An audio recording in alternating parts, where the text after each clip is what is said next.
1, 2, 3. Hi, I'm Tony Finn. I'm standing here with Ryan Riccatelli from the Kiteboarder magazine.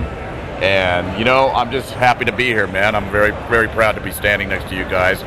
It's really cool. I'm happier to be standing next to you, man. All right, good. I remember the first time I met you, we went to, I was with Lou and Elliot, and we came to Liquid Force, and they brought you a bunch of Big Macs. I never quite understood that. No, I didn't get that. I don't understand I the don't Big even Mac thing understand either. it. That was so weird. I thought that was an inside joke going on. Hungry. Yeah. I mean, you know, because I like to eat, but I hope the guys from McDonald's see. I hate McDonald's, man. Yeah. I might Jack in the Box. I like a lot better. McDonald's I don't like. All right. Well, the mystery is finally solved because I thought there was some like inside joke going on. I take my kids there because they like to go in the playground sometimes if it's raining out or something. But that's it. Well, standing here with Tony Finn and Jimmy Redmon, and you know, a lot of people in kiteboarding, they don't realize the impact that you two have had on just wakeboarding and actually getting into kiteboarding. And why don't you just talk to us a little bit about how that kind of evolved? Okay, well, let's see. Tom James, who's into kiteboarding, he's into wakeboarding and kiteboarding. So I remember, I don't know how many years ago it was, 12 or something like that. He told me, dude, you gotta go to Hawaii and meet these dudes, Lou and Elliot. You gotta check out what they're doing. So I went to Hawaii. I met them. I thought they were great guys, crazy guys. I learned how to kite. Those guys were killing it, and I thought this is a cool thing. So we started making kiteboards. So we're in it from, you know, way back in the day. Way back in the day. And you know, obviously you're shaping, so why don't you tell us your perspective of that? Well, I mean, we just looked at what we were doing with wakeboards and how we could make a compression molded product, something that would be really durable.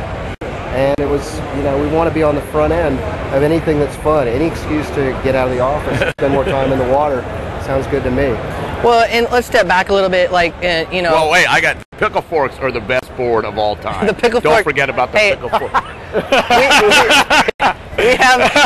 We literally have a museum in our house, and we do have a pickle fork in the museum.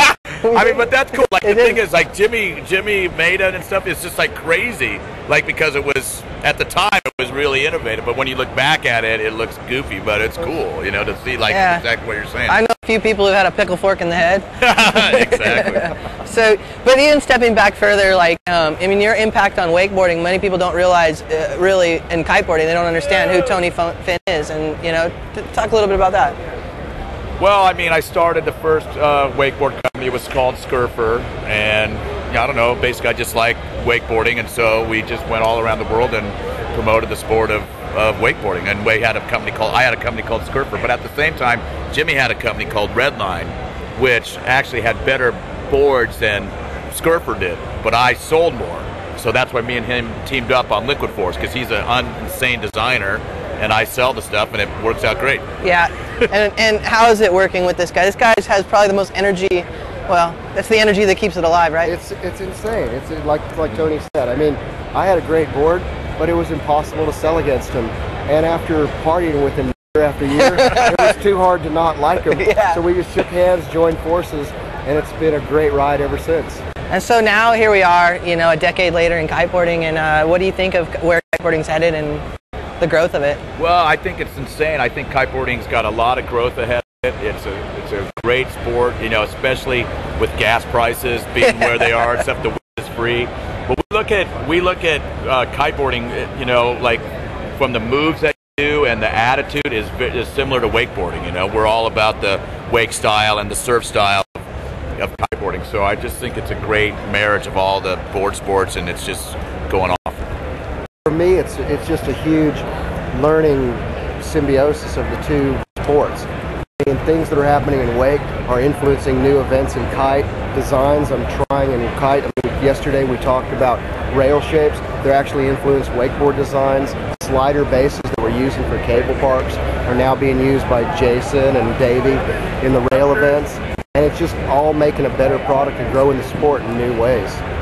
Yeah, and you know, one thing I have to say is you guys have a pretty cool team, man. You guys have a lot of really renowned riders, and how integral is your team to your brand? Oh, they're huge. We try to give them whatever products they want. Seriously, like we just let them go off and brainstorm, and we just try to make it for them. And they're huge into what we do, and we look to them for a lot of direction. Well, that's cool. And most importantly, what's it like working with Corky Cullen? Oh, dude. Next question. No, I'm serious. I'm just kidding. He's cool. We have a killer team of designers too. Yeah. Like we have Julian Filon, who's a freaking genius. He designs the best kites ever. I mean, he's on it, and John Romeus and all the people that work in our kite deal. It's there. We got a cool you have crew. a really cool crew. Absolutely. Well, thanks, guys. I know you're busy, and we'll just end it on that. Thank you. All right, Okay. guys. Later. Photo. All right. This is cool because I'm taller than him. Normally, I'm. Wait a minute. I don't know. I'm buttoning. All right, guys. Thank you very much, gentlemen.